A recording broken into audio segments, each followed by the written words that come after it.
আসসালামু আলাইকুম। ভাইরাল ছবি তৈরি কিভাবে করবেন?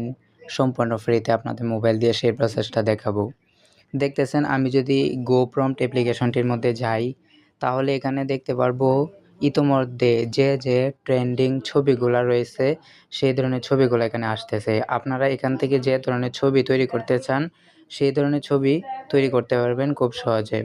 তো এখান থেকে মনে করেন আপনারা এখান থেকে যেগুলো হচ্ছে খুব ইমেজিং, রিয়ালিস্টিক এবং হচ্ছে খুবই ট্রেন্ডিং এরকম টাইপের ছবি তৈরি করতে পারবেন। তো ধরেন আমি এই ধরনের ছবি তৈরি করতে চাই। তো শুরুতে হচ্ছে আপনারা প্লে স্টোর থেকে GoPrompt যে অ্যাপ্লিকেশনটি রয়েছে সেটাকে ডাউনলোড করে নেবেন।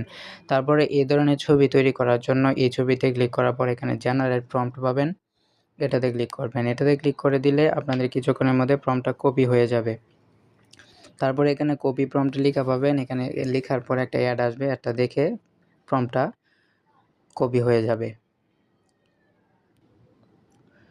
তো দেখতে পাচ্ছেন আমার কিন্তু প্রম্পটটা কপি হয়ে গেছে। এখন আমি আমার এই ধরনের ছবি তৈরি করার জন্য সরাসরি চলে যাব জেমিনিতে, এবং জেমিনি যদি আপনাদের ডাউনলোড করা না থাকে তাহলে আপনারা প্লে স্টোর থেকে ডাউনলোড করে নেবেন। তারপরে এখানে জাস্ট আপনারা কী করবেন, প্লাস এখানে ক্লিক করে দিয়ে আপনারা আপনাদের যে ছবিটা ব্যবহার করে এই টাইপের ছবি তৈরি করতে চান, জাস্ট গ্যালারি থেকে সেই ধরনের ছবিটা দিবেন এবং ছবিটা যেন একেবারে ফেসটা আপনার ক্লিয়ার আসে, স্পষ্ট আসে, এরকম একটা ছবি দিবেন। তো আমি দিয়ে দিচ্ছি। তো ছবিটা দেওয়া হয়ে গেলে এইমাত্র যে প্রম্পটটা কপি করেছেন সেই প্রম্পটটা এখানে দিয়ে তারপরে সাবমিট করে দিবেন। সাবমিট করে দিলে আপনার ছবিটা ব্যবহার করে এই ধরনের ছবি সুন্দর করে আপনাদেরকে তৈরি করে দিবে জেমিনি।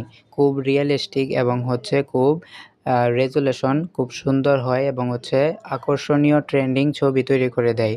আপনারা GoPrompt ব্যবহার করে এই ধরনের ছবি তৈরি করতে পারবেন খুব সহজে এবং হচ্ছে খুব অল্প সময়ের মধ্যে খুব সুন্দর ছবি তৈরি করে দেয়। তো এখানে সম্পূর্ণটা হচ্ছে আপনাদের মোবাইল ইন্টারনেট কানেকশনের উপর। আপনারা আর কোন টাইপের ভিডিও চান অবশ্যই কমেন্ট করে জানাবেন। আপনাদের কমেন্টের উপরে বেস করে আমি সেই ধরনের ভিডিও নিয়ে আসব। তো দেখতেছেন কি চমৎকারভাবে আমার নিজের ছবি ব্যবহার করে এরকম একটি ফটো তৈরি করে দিল। তো আপনারা তারপর হচ্ছে এটাকে সেভ করার জন্য এখানে সেভের একটা আইকন পাবেন। কিছুক্ষণ প্রসেসিং হলে তারপরে সেখানে ক্লিক করলে আপনাদের গ্যালারিতে ছবিটা চলে যাবে। তো GoPrompt ব্যবহার করার পর দেখতেছেন এখানে কিন্তু সেভ আইকনটা চলে আসছে। সেভ করে দিলে আপনাদের ছবিটা সেভ হয়ে যাবে।